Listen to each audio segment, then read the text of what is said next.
Well, that happened, but they escaped. So it's far from the end. So C was here after all. Who is he anyway? What's he hiding? Lots of stuff, mostly his identity. Even the intelligence division's drawing a blank trying to gather info on him. At least this time we managed to capture some of them alive. And they will talk.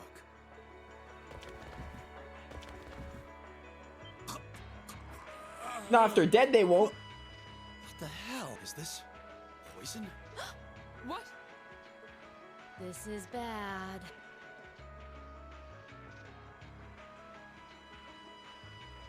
Looks like these guys all swallowed neurotoxin capsules.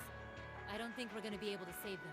I doubt it'll work, but I'm gonna try to neutralize the poison. Emma, if you got any herbs you think might help, give me a hand here. Of course. Do you think they'll pull through? Not sure. I'd give them 50-50 maybe. Even if we can keep them alive, there's no guarantee they'll regain consciousness. No! Why?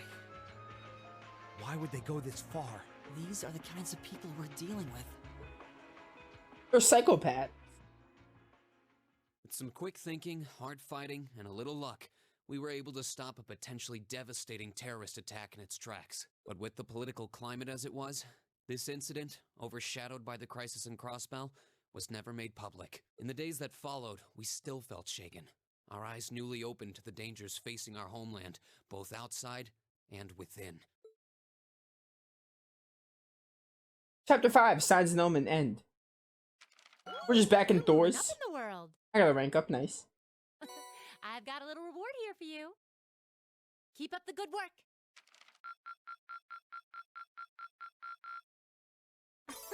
Good showing, everyone. Level 4. With a couple of characters. It's giving us art support and powerful strike for the fighters. That's really nice. It's really nice. Ooh, we got a trophy. Not bad, not bad. We have time to advance a little bit in Chapter 6 today.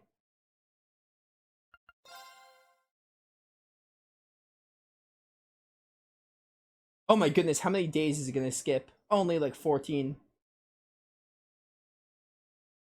Half a month after the incident at Corellia Fortress, a sense of lingering unease still hung over the Empire. The government increased patrols by the Railway Military Police as part of their counter-terrorism measures, while the Noble faction bolstered their provincial armies. There were even rumors that they'd hired several Jaeger Corps. At the center of everything was the Imperial Liberation Front. They had allied with a terrorist group from the Republic of Calvert to attack the trade conference in Crossbell. And as we'd seen firsthand, had attacked Corellia Fortress in an attempt to fire the 2 railway guns stationed there. They'd made it abundantly clear that they were no mere insurgents. These were dangerous people we were dealing with. And following their attempts to target Chancellor Osborne and the Reformist faction, rumors started to spread of a possible connection between the Imperial Liberation Front and the Noble faction itself. Meanwhile, new information was filtering in from Crossbell that surprised us all. During the conference, one of the representatives of Crossbell's state government made the daring declaration that Crossbell would soon declare its independence, breaking free from its neighbors Calvert and Erebonia. To no one's surprise, both the Imperial government and the Noble faction dismissed it as nothing more than delusional raving. But one thing was clear. That declaration only served to increase the tension in Erebonia and across the continent.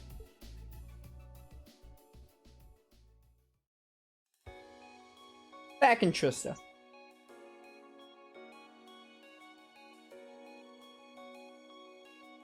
Oh, it's that cat.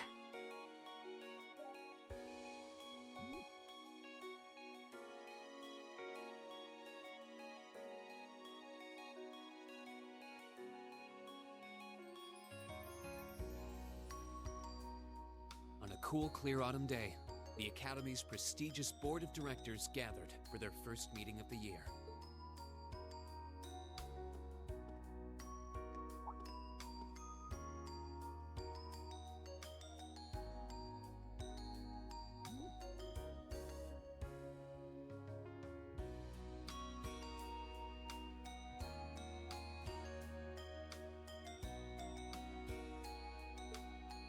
I didn't realize I had to press X there.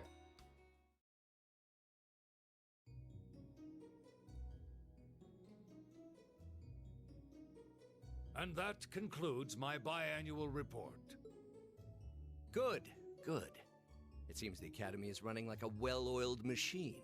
No administrative issues to speak of. Student performance is sitting comfortably above the national average on exams and on general aptitude tests, too. The second-year students seem to be having a banner year as well. The Student Council president, in particular, has built up an outstanding array of extracurricular achievements. Well, she attended last month's trade conference, and from what I hear, she put the professional secretaries to shame.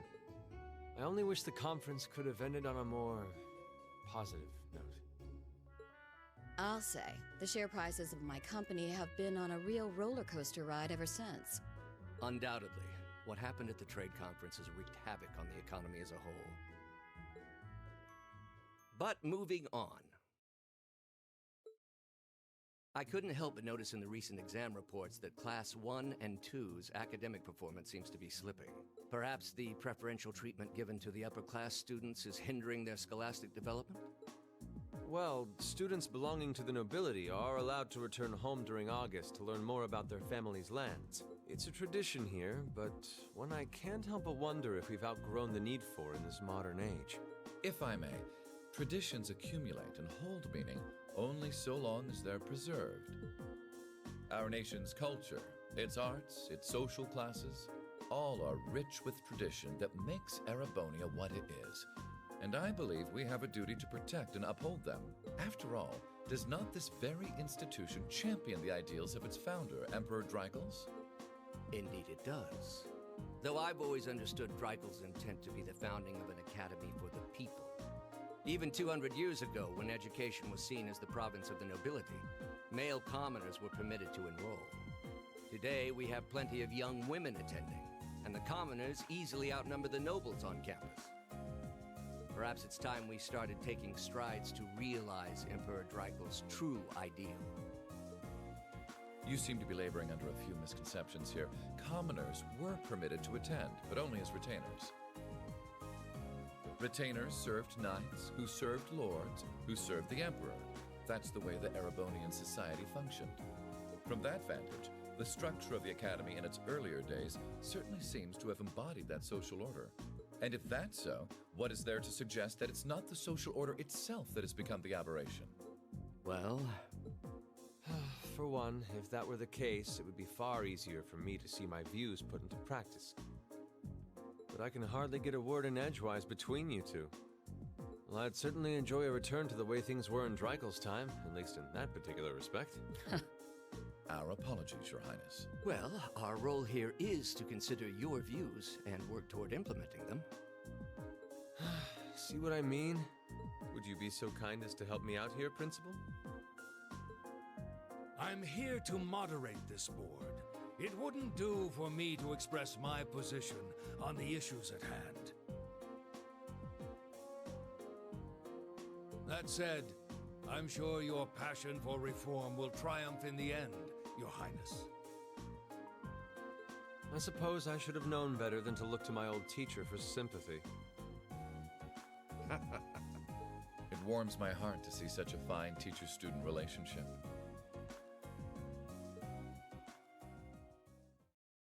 Now, if I may, I'd like to steer this discussion toward a rather timely topic. We've already touched on the issues regarding the Orbal Net and the Orbal Staves, but I'd like to stress again that the adoption of new security measures for the Orbal Net should be a top priority. Well, I'm certainly inclined to agree, but we'll have to rely on the Foundation directly, as things are looking a little shaky with the IBC. You can leave that to me. The other matter I'd like to review is the use of the Orbal Staves and the Arcus units. Staves? I heard that the first time and I was like, okay, maybe it was just a typo, but is she saying staves instead of staves? What? Or more specifically, we need to talk about how Class 7 should operate from here on out. Setting aside the fact that my daughter is a member of Class 7. I think we need to reconsider how the class should be run, in light of what happened at Corellia Fortress. While it certainly proved an excellent chance to see what the Arcus units are capable of, I have serious doubts about whether we should carry on with these field studies, given the current political climate. It would be difficult to do so, I admit. With the terrorists at large and the problems in Crossbell unresolved, these are uncertain times. At the very least, I believe it may be in the class's best interest to cancel this month's field study. We could always resume them once the terrorists have been arrested and the situation in Crossbell calms down.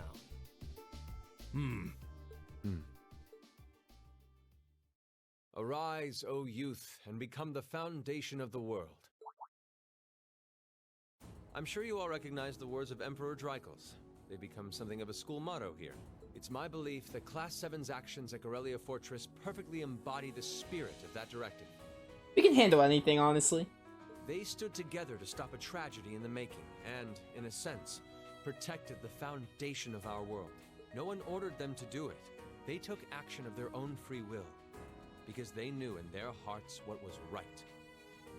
Some might call it recklessness. Some may think it rash. Some may even venture to call it hubris. However, as chairman of this academy, I'm incredibly proud of what the brave young men and women of Class 7 achieved. Your Highness. Troubled times may lay in store for Erebonia, and for the entire continent in the months and years to come. But I believe that makes something like Class 7's field studies all the more significant. The experiences they're having now will help them find the strength and the means to press on through adversity. I can't be the only one who feels this way, can I? They do seem to be showing remarkable growth. That much is true. Although I have no idea how much my daughter is really capable of, immature as she is. Elisa's fine, don't worry. I could say the same of my hothead of a son. Machias is also cool. I do wonder about my brother sometimes. I don't know about Husis, but he seems cool too. I mean, I have my doubts about him. However, it does seem that enrolling at this academy has helped him start breaking out of his shell.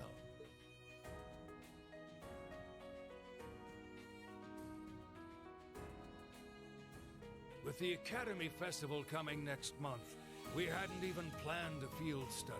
So the issue at hand is just whether to hold a field study at the end of this month or not.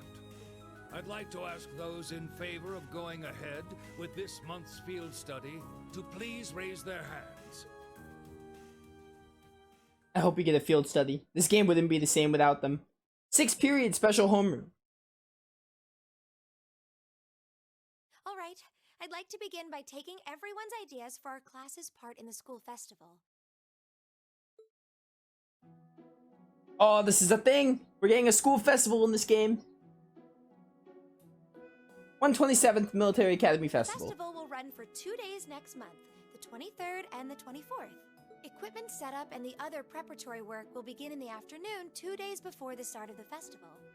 But there's a lot of preparation needed before we get to that point, and the sooner we get that underway, the better. That's all the more reason to figure out what exactly we want to do. Some of our options include displays, events, stage shows, and cafes. Does that sound right, Crow? Yeah, though no class I know would settle for just some simple display. I mean, come on, no one ever said, boy, we better rush to get in the line for that display. Well, either way, I'd like to start by soliciting some ideas from all of you. We're just brainstorming right now, so feel free to say whatever comes to mind. And if your idea isn't like something cool, then you're immediately kicked out of Class 7. No pressure. Watch Milliam just say something really stupid.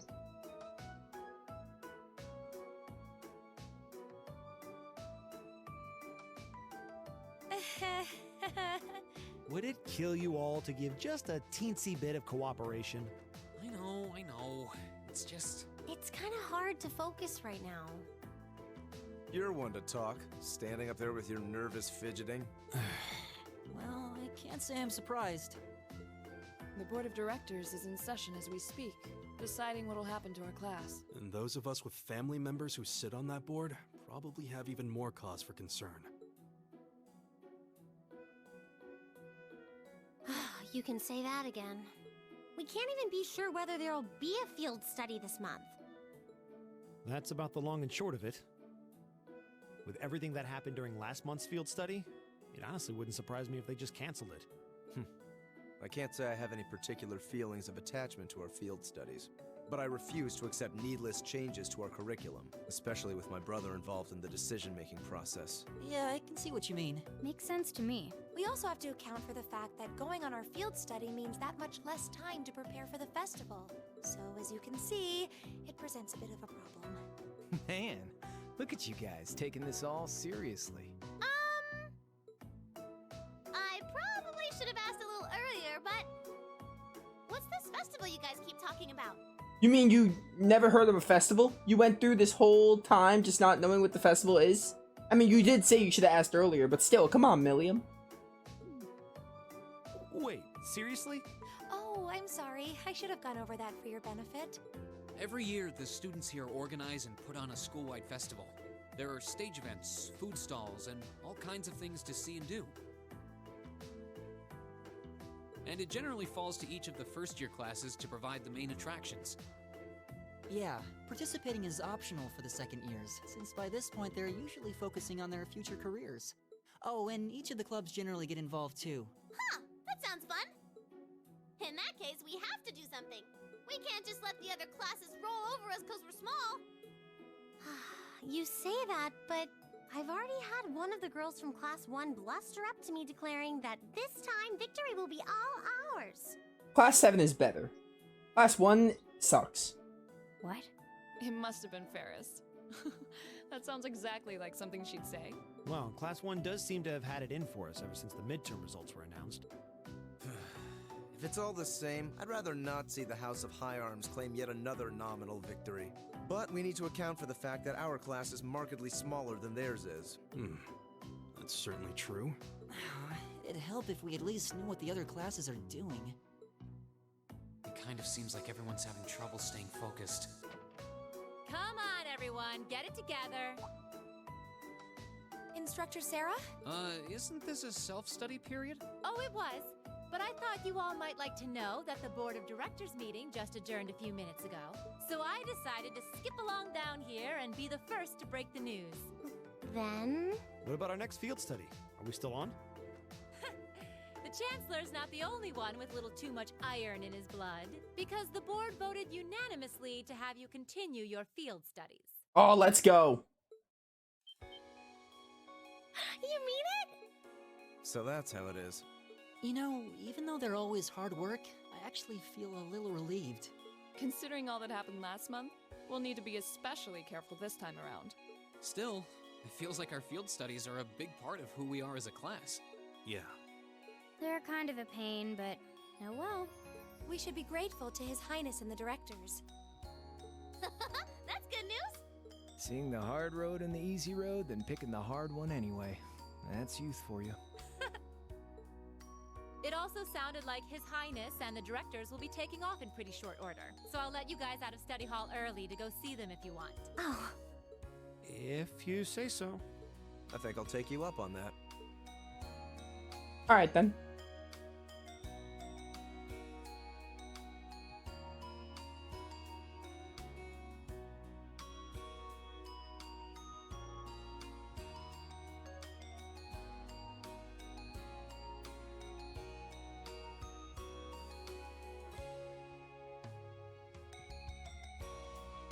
Ba-bum.